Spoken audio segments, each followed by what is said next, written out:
जय जय जय मां, जय हो जय मां, जय जय जय मां,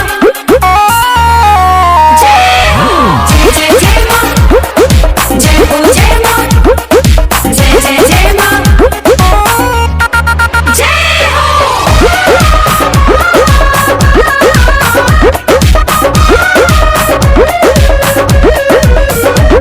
सुनाई जीजा के भाई हमके दौड़ेला घुमाई। सुनाई जीजा के भाई हमके दौड़ेला घुमाई। संगही झूले के झुलवा चाट चाउमीन खाइल जाई।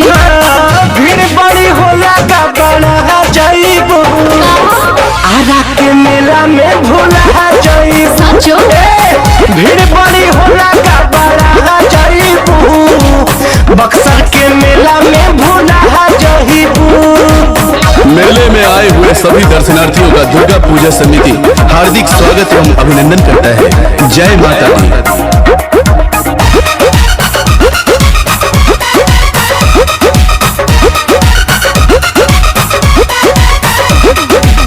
भीड़ होई जहाँ चल बंगुरी पकड़ के। देखी तब कही लोग गाँव घर के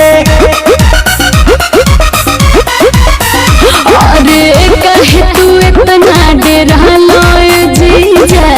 जानी बस भौजी तो कह दी नाती जा।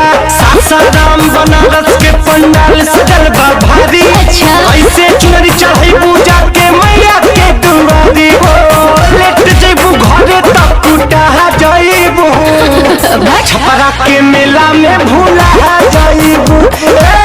भीड़ बड़ी होला गड़बड़ा जाइबू आजमगढ़ मेला में भूला जाइबू।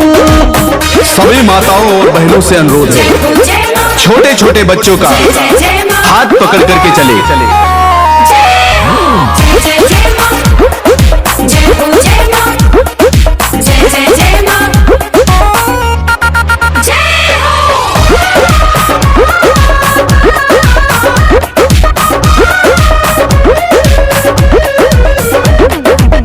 अरुण बिहारी कौनो किन इंसानी। बोला काले बुसाली सोना की चानी।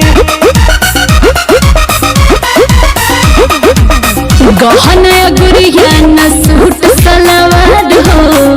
सेनुरा से मंगी हफ्सा जहाँ देख तोहार हो।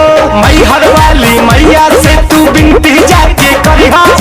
पूरा होई मन के ललसा नंगो कलसा धरिहा। विदेश के सैया बना जाई तू डोली पर चढ़ के घरे आ जाई तू। भीड़ बड़ी होला गड़बड़ा जाइबू भभुआ के मेला में भूला जाइबू। सुनाई जीजा के भाई हमके दौड़ेला घुमाई। संगही झूले के झुलवा चाट चाउमीन खाइल जाई। भीड़ बड़ी होला का बड़ा जाइबू आरा के मेला में भूला जाइबू। साचो भीड़ बड़ी होला का बड़ा जाइबू बक्सर के मेला में